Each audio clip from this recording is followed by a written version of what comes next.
welcome to the Productivity Podcast. This is number 2 in our series of 3 podcasts with our friends at Ceridian. Today, I'm delighted to be joined by Paul Konofsky, who is a Director of Solutions Advisory at EMEA at Ceridian. Hi, Paul. How are you? Hi, Simon. I'm good, thank you. How are you? Yeah, very good, thanks. So looking forward to episode 2.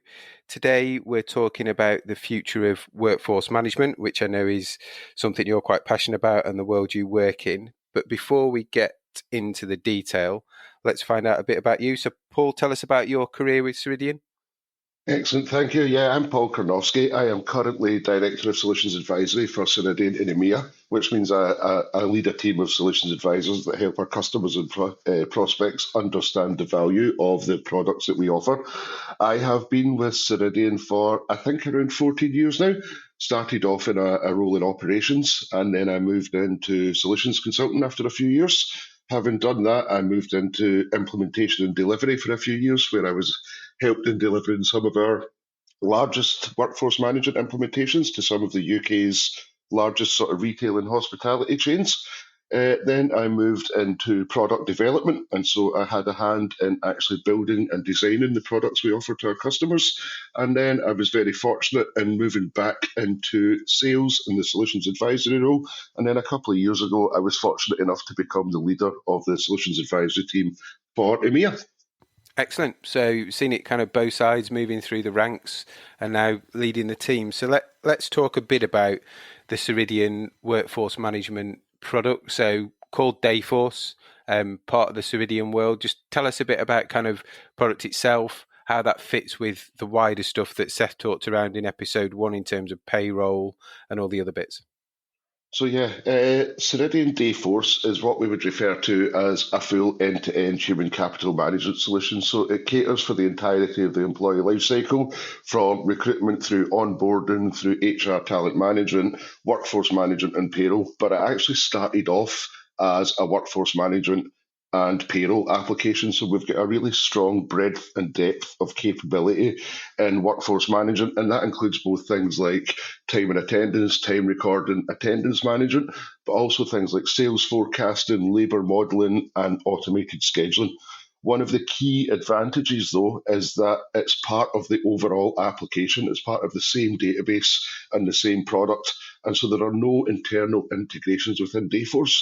And what that really means is things like your time and attendance data, your workforce management data is your payroll data. There's no lag in processing of that information. There's no lag in calculating net pay based upon the time that people have worked. There's no lag in bringing somebody into the solution and hiring somebody and being able to schedule and have that person recorded time. It's all instantaneous throughout the application. And that also allows us to bring innovations to the market like on-demand pay, whereby as soon as somebody has finished working a particular shift, we will calculate accurately net pay for that particular shift and make that available for that individual to draw down on that net pay immediately. And I think that's going to be huge in the changing world of work that we're all experiencing at this point in time.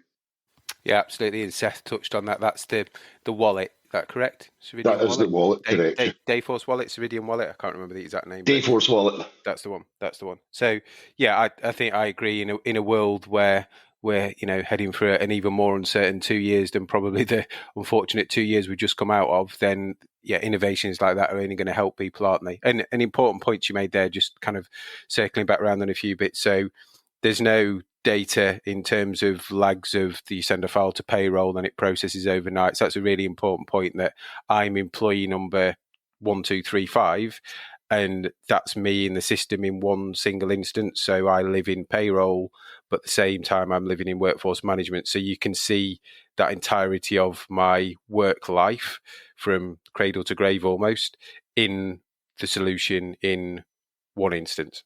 Absolutely correct. And it provides a really great employee experience as well. So a really good example of that, if we've got some customers in fast-moving environments and they're able to interview somebody in store in the morning, have them working in the afternoon, having done all the appropriate identity right to work checks, and that individual is able to get paid for that first shift in the evening straight away. And that's really only possible with that single solution approach. Yeah, no, that's brilliant. So As I said, the world's been a strange place. It kind of bizarrely continues to be a strange place. We thought it was the new normal coming out of COVID, and that's resulted in a war, in kind of COVID rearing its head again, and then all the stuff that's happening with finances and energy. So maybe it's not the new normal; it's just the new different. Um, you must be seeing and having some interesting conversations with some of your clients. So what kind of the current trends that you're thinking about, that you're getting asked in terms of customers, or they're challenging you in terms of how you're driving the market forward? Yeah, and I think you're right. I think everyone sort of breathed a collective sigh of relief when we thought we were getting out of COVID. But actually, things have continued to change, and we're still in very, very turbulent times. And so a lot of customers are experiencing a lot of challenges. So because of the way the world's been for the last 2 to 3 years, things like forecasting are really, really difficult because the historic data that customer companies have available to them is not necessarily a reflection of how things are going to look in the near or even the far future. Organizations are having a really, really difficult time in recruiting. And I don't know if that's as a result of Brexit or the changing world of work or just the times that we happen to live in. But a lot of organizations I'm speaking to have a really tough time attracting and retaining talent. And then there's also different expectations as new generations come into the workforce. They have different expectations of what work is going to look like. So employers are having to be increasingly flexible, increasingly agile, and increasingly focused on that employee experience. Because not only is it incredibly difficult to attract new talent, it's also increasingly difficult to retain that new talent, especially as things like the cost of living goes up. People are looking at having multiple different jobs. They require increased flexibility to manage their work life balance. So there are a lot of challenges out there for organizations. I don't know if that sort of aligns with what you're seeing in the market as well. Yeah, absolutely. So I think if we take probably each one of those in turn, I think recruitment, how do you get people, first of all? How do you keep them? There was some kind of customers, clients who have been saying they've been rolling out new solutions and are almost at the point of, within 12 months of rolling it out, they almost need to retrain it because 60 to 80% of the people they trained 12 months ago now don't exist in the organization. So how do you dumb down the training, make systems or new solutions as simple as possible, which clearly becomes a challenge in a complex world of workforce management. So yeah, we're seeing that. The whole bit about forecasting is interesting, isn't it? Because you've lost, even if you were open in the pandemic, you've lost 2 years of, let's call it, normal data. Yep. Because if you're a supermarket, it was abnormal because it was basically the only place we could go and walk around, and we probably dwelled longer, we probably bought more because it was kind of the highlight of the week, wasn't it? And it sounds strange saying it now, but it kind of was. And if you were closed, clearly you've got no data. And is 20, what would it be, 19 data the same as data that you'd expect, the shape, the volume in 2022, 23? I don't know. So that must be, well, that not must be, that is a challenge, but that challenge must get presented to you to kind of, how do you fix it? Yeah, absolutely, quite often. And I don't think, like so many complex problems, I don't think there's a one size fits all easy answer. I've seen some organisations considering going back to pre-COVID times and making the assumption that that data is probably a more accurate reflection of what the future is going to look like, and that might have been a valid assumption maybe even 6 to 9 months ago. But now, with the rising cost of living and all of the other stuff we're experiencing, is even that assumption a valid assumption? Now, I do also think that we do have increasingly sophisticated tools to deal with things like that. What we're seeing, or what you see, is organisations moving away from that more traditional forecasting method and bringing much more sort of AI and machine learning into that process. Now, that's also not without its risks, but it does allow larger sets of data to be processed more quickly and maybe more deep insights into that data to be taken than than you could have done with the traditional forecasting methodologies. Because one of the things that AI and machine learning is really good at is picking out key variables that might be impacting those forecasts that you might not necessarily have anticipated or had that visibility of when you're just using those more traditional methods to spit out a number at the end of the process. Yeah, and I think probably to give listeners some examples. If my store took £50,000 in 2019, fine. And we think it's going to take £50,000 in the same week or a similar week in 2022, fine. But actually, because prices have gone up, what that might mean from a workload point of view is in 2019, that meant I sold, I'll keep it simple, 50,000 items. So everything was £1 roughly. But actually in 2022, because prices have gone up, I'm only selling 40,000 items. So therefore, from a replenishment workload point of view, scanning through the till point of view, there's less work to do, although I'm taking the same top line sales number. Does that make sense? Yeah, perfect sense. And I think you sort of touch on a good point there as well, because obviously with rising costs and everything that's going on at the moment, organisations do need to be really, really focused on that sort of operational efficiency and productivity. So they do not want to be getting that wrong, what that actual labour demand is. As you say, even though the amount of turnover that they might take in a given week may be the same as it was in 2019. It might require a lot less labour to achieve that turnover, and an organisation doesn't want to be paying people when they don't have to have them in there working. Absolutely. And again, when people ask us the question, I kind of always come back with the idea of, would you rather sell a million things for £1 or one thing for £1,000,000? Because top line numbers are the same, but actually the work required to do that is very different. And then the kind of light bulb comes on and people start to think, yeah, I understand. I could be overstaffing potentially based on looking at a similar number, but there's different behaviours and different detail underneath. Yeah, absolutely. And I do think that's another thing that the sort of machine learning forecasting methodologies that are around now can really help with, because unlike the sort of more traditional methods of forecasting, machine learning can actually learn as you continue to feed it more data. It can actually take into account those changing circumstances and ultimately provide you much more accurate forecasts of the labour that you require to achieve these potentially sales targets or whatever it might be. Yeah, and again, as we talked about, in a world where it's difficult to get and retain people, knowing that you've got, or you knowing a more accurate number of people you need should give you much more confidence in terms of managing that churn. So you're not recruiting people based on a workload number that's 15, 20, 30% down. Absolutely. So that's interesting stuff in terms of current trends. If we cast our minds a bit further forward, where's the workforce management market going? It's quite crowded. Is the reality? You guys have got a unique offering in terms of the end-to-end package with the whole Dayforce, Ceridian, payroll, HCM piece. But where do you see, if we just think specifically about workforce management, so forecasting, scheduling, time and attendance, kind of employee mobile, where's that going in the next 3 to 5 years? So I think organisations are going to have to really, really focus on employee engagement and well-being in order to retain that staff. And one of the ways in which you do that is by providing them the tools to do their job and to make those tools easy to use and intuitive. The point you made about having to retrain everybody every 6 to 12 months due to high turnover is a really good one.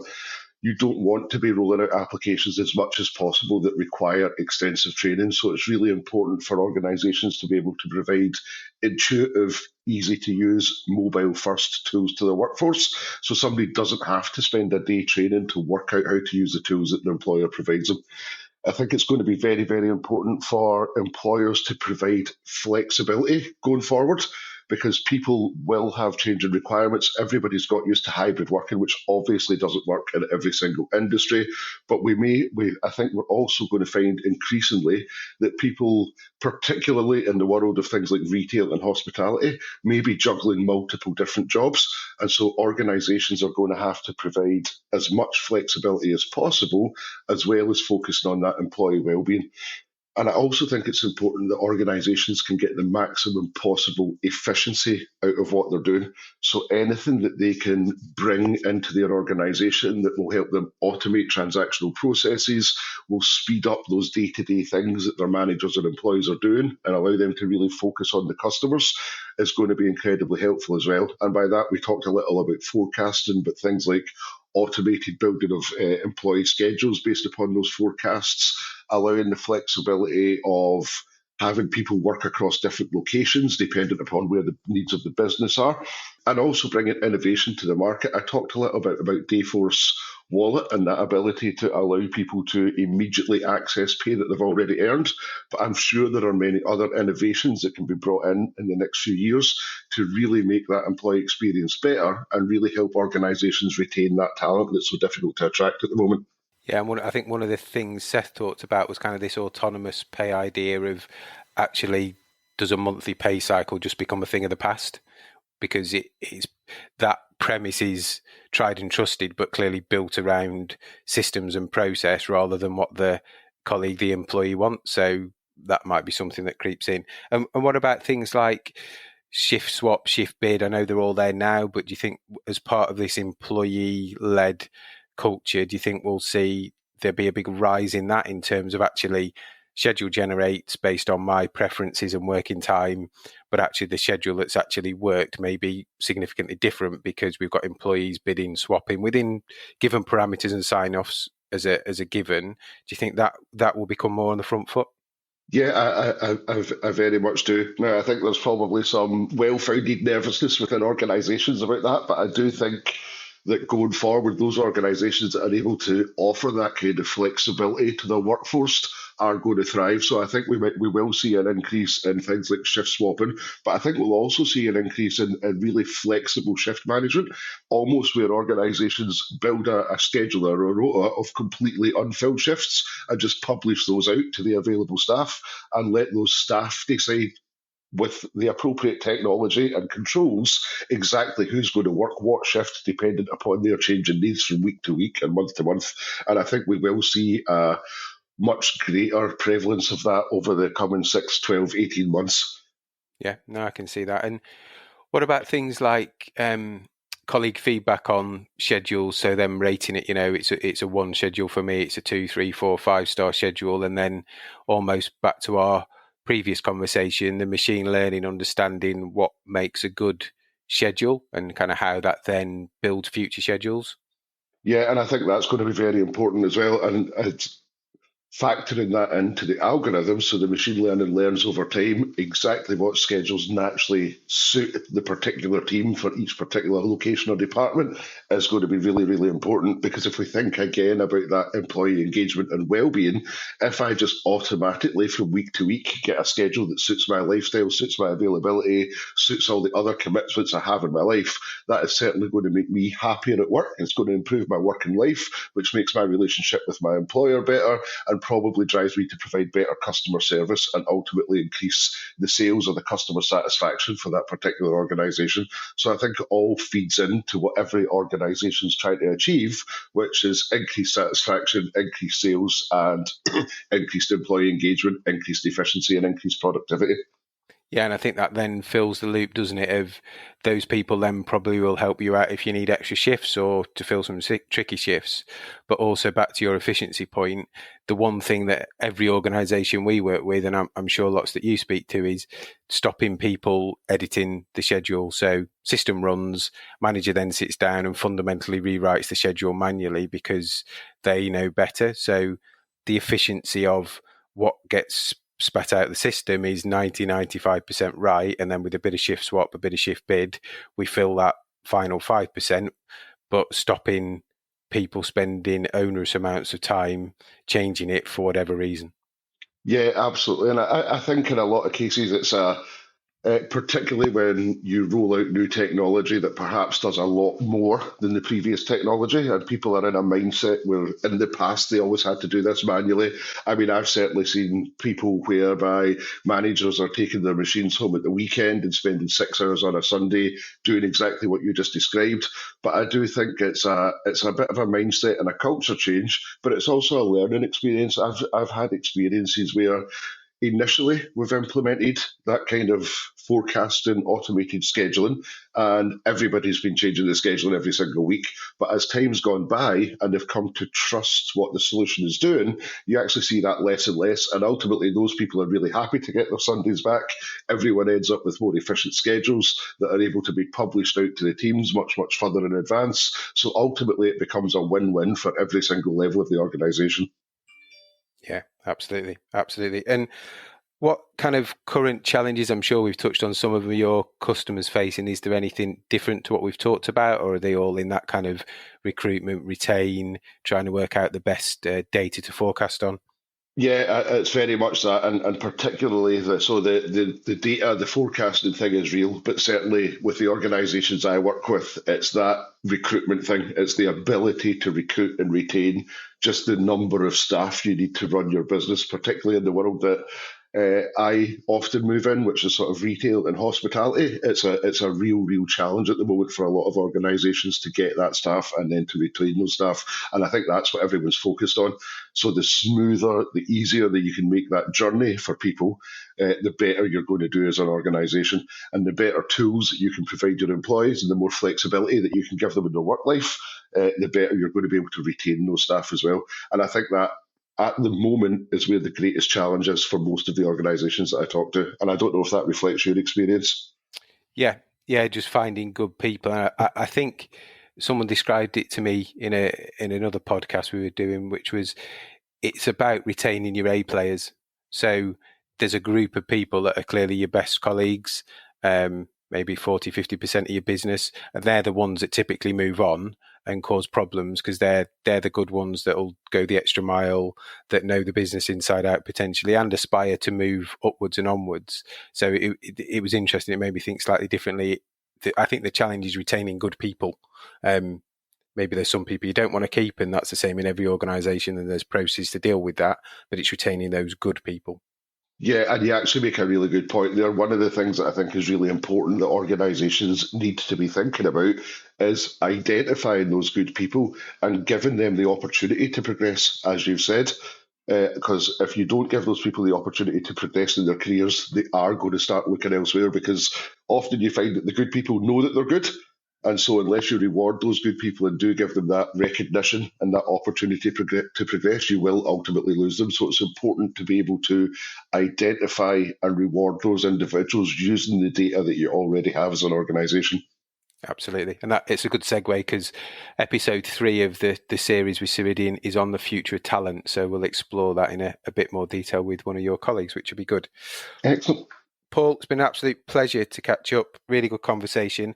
If people want to find out more about the solution, chat to you, where's the best place for them to find you? Well, they can certainly go onto the Ceridian website, ceridian.com, or I am happy for people to contact me direct, and that is at paul.karnowski. And as we just discussed before we started recording, I'll spell that. That's KARNOWSKI at ceridian.com. Brilliant. Absolute pleasure, Paul. Take care, and we'll catch up soon. Likewise, thank you.